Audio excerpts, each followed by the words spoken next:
or bosses. But in a No.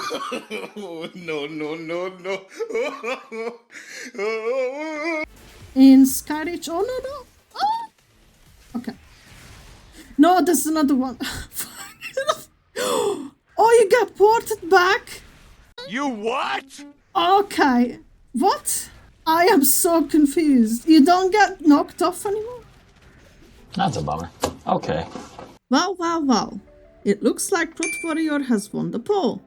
But don't worry, healers and other tank specs, you'll get your turn eventually. In fact, Disc Priest had the highest votes out of the 3 healer choices, so I'm going to healer Jayo as a Disc Priest after Protection Warrior has finished. Anyways, meet Crusader, the female undead warrior who used to be a paladin once upon a time, but they pulled too much and perished. Stupid. Our journey begins once again on level 80, so I'm going to share with you my leveling process from 80 to 90, which you might find useful as it only takes a few hours. Since I had no professions planned for this character, I always take enchanting and tailoring first before I do anything else, because you can make gold with 0 extra effort by looting cloth and disenchanting unwanted items. Plus, first craft bonuses give you experience, which will be important later. Then I make sure to turn Warr mode on and do a Delve World tour by doing all their quests. All the Delve quests will be at the entrance, don't forget them, and do not turn them in once you finish the Delve. Keep them for now. Once I'm done with the Delve World tour, I'm usually level 82. I start questing by using the Follow the Arrow add-on from Haldan. This add-on tells you the most optimal quests to do. Since I find questing a bit boring, I queued up for a dungeon as well every now and then for a change of scenery. When I reach level 87.5, I stop everything and now I start to turn in all the Delve quests while Warr mode is still on. This usually gets me to level 89, and then all the cloth I collected and anything I disenchanted is used to complete as many first craft bonuses as possible, which takes me to level 90, easy peasy. On level 90 I immediately jump into doing Nightmare Prize, and 8 tier 11 bountiful delves across 2 days, so before entering my first key, I have 245 item level with Force set, and it could be higher if I didn't have that green ring. Before I get into keys, I have some new rules for this series. I can only join other people's keys, and I have to complete all +2s before advancing to all +8s, then all 10s, and all 12s till I reach 3k. And, of course, a rule that has not changed is it has to be with pugs only.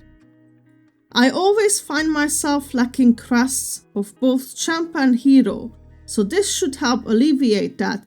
Plus, if I jumped straight into 10s, which I could, I feel like I wouldn't really learn anything. With the Feral Druid series, I felt like just as I finally managed to nail down the rotation, I was done with 3k, so these rules will slow down the pace a little. The first key was Pit of Saron. I never played Prot Warrior before in any meaningful way. I think the last time I played one was in Mists of Pandaria doing some heroic dungeons, and that's about it. During these +2s, I'm not going to worry about routes too much. I'm very much like a monkey see, monkey do kind of person.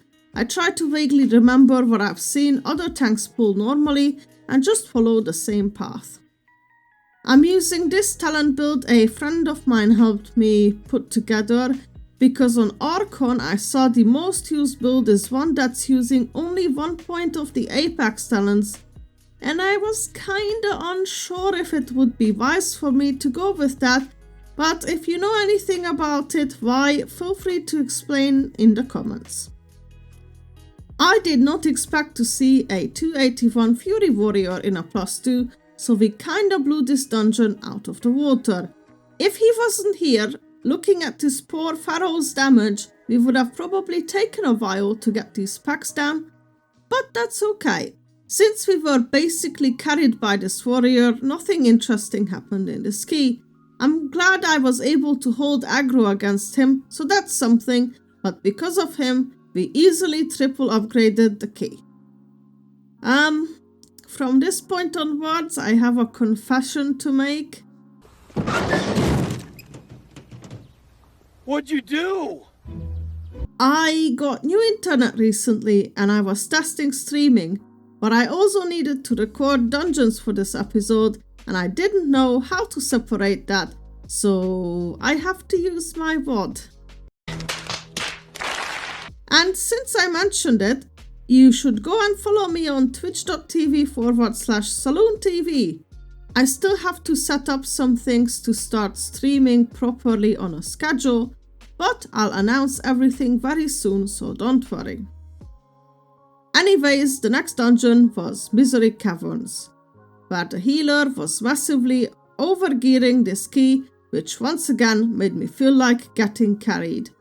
I never once felt like I'm in danger throughout the whole key because I had big absorb shields on me the whole key. We did have some Misspulls though, which also doesn't have a decent ring. But you won't take my prey from me. Ooh, I messed it up.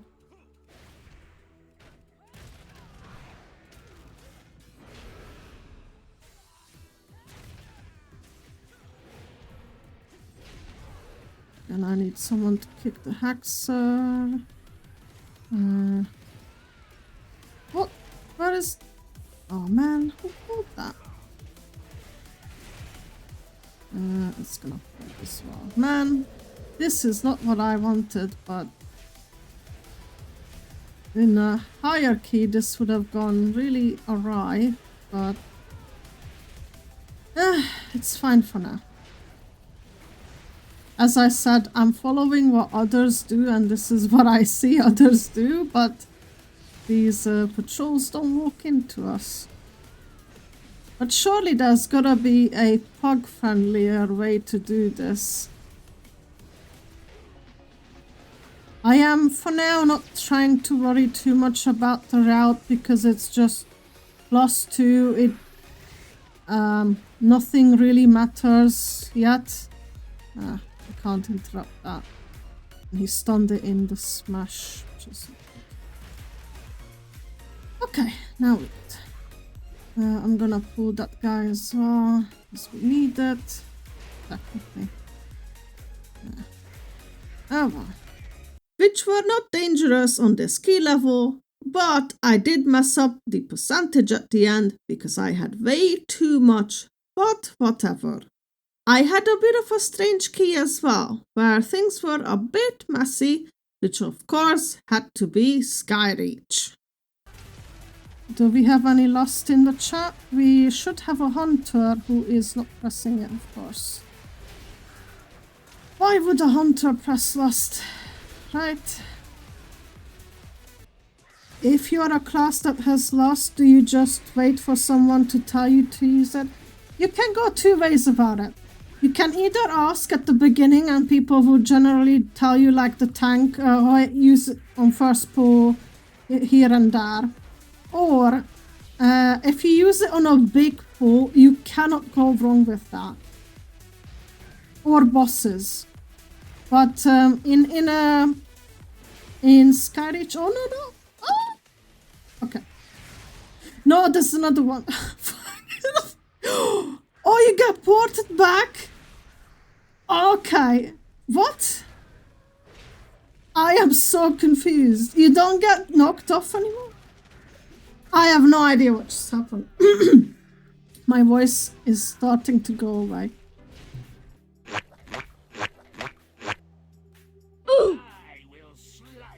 Lol. Dude. And none of the paladins are combat resing. I have no idea what is going on in this key. Can I pick these circles up as a tank? Oh! Okay. Okay, I'm not doing that. Grandpa, watch your step. I'm never doing that. health available, really? Oh! Okay. Success. Gonna wait for that. Get wrecked, pal. Oh, I thought he falls down. Did him to fall down? Someone did fall down. I fell down. That guy also got a fall problem. Oh.